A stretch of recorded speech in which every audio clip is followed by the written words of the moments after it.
Tony Hawk's Pro Skater 3 for the PC is basically a port of last year's PlayStation 2 game.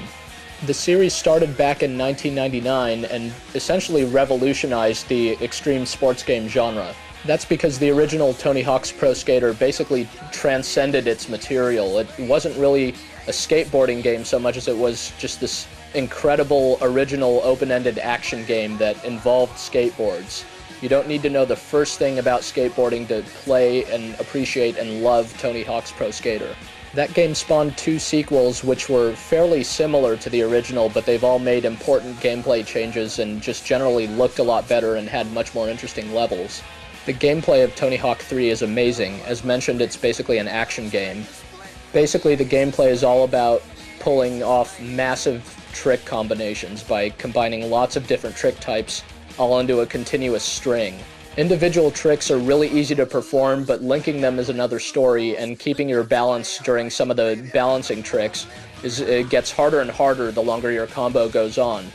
Then again, the longer you keep your combo going, the more points you get. The game uses a really interesting scoring system that works incredibly well to just encourage you to keep pushing yourself to your absolute limits.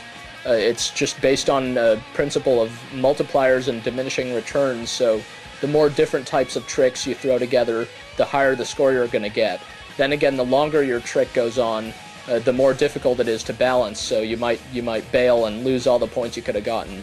There are tons of different tricks. The gameplay is incredibly precise and fast-paced and just feels great. You absolutely need a gamepad to get anywhere in Tony Hawk 3. Tony Hawk 3's career mode is the biggest attraction. Here you'll go through 9 different levels. You'll have to unlock them in turn, and in each one there are a number of goals that you need to accomplish. These are totally open-ended. You basically just have 2 minutes during which you try to accomplish as many goals as possible. Midway through a session you can just decide to work on a different goal or what have you. The goals range from just scoring enough points to doing all kinds of weird stuff like stopping car chases and squashing pumpkins and impressing Canadian skaters who say "eh" a lot. All the levels in Tony Hawk 3 look great, and they're big and detailed and interesting and have lots of little secrets. And when you first see some of the goals, you'll wonder how in the world you're supposed to accomplish them. You'll see like a tape that you're supposed to get way up high, seemingly hundreds of feet above the ground. When you finally figure out how to pull off these goals, you'll be really excited. You can change your skaters' stats to adjust their ability to balance and their hang time and stuff like that. You can play as a number of different skaters as well. You can even create your own, and when you solve all the goals in the career mode, you start to unlock new hidden skaters, some of which are really, really cool. They're really surprising. There's also a create a park mode where you have the rudimentary ability to create your own skate park.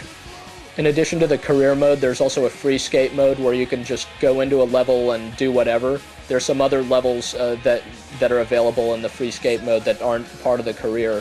There's also a multiplayer mode, but we had a lot of problems trying to get it to work on the PC. A lot of the levels were just too crowded to support the 8 players that the game supports in a multiplayer mode. So multiplayer Tony Hawk 3, it's certainly an interesting idea, but it seems like a bit of a missed opportunity on the PC. But beyond that, the single player is just so much fun that it'll keep you busy for a really long time. Visually, Tony Hawk 3 for the PC looks great. The models are more detailed and the textures are sharper than in any of the console versions. And the skater animations are probably the most impressive thing. All of the different tricks just look really good, and when your skater bails it looks really painful, but they all always get right back up and keep going. The soundtrack for Tony Hawk 3 includes a wide variety of artists. It's got classics like the Ramones and Motorhead and some more recent stuff. It's got rap and ska and punk and hip-hop, all kinds of stuff.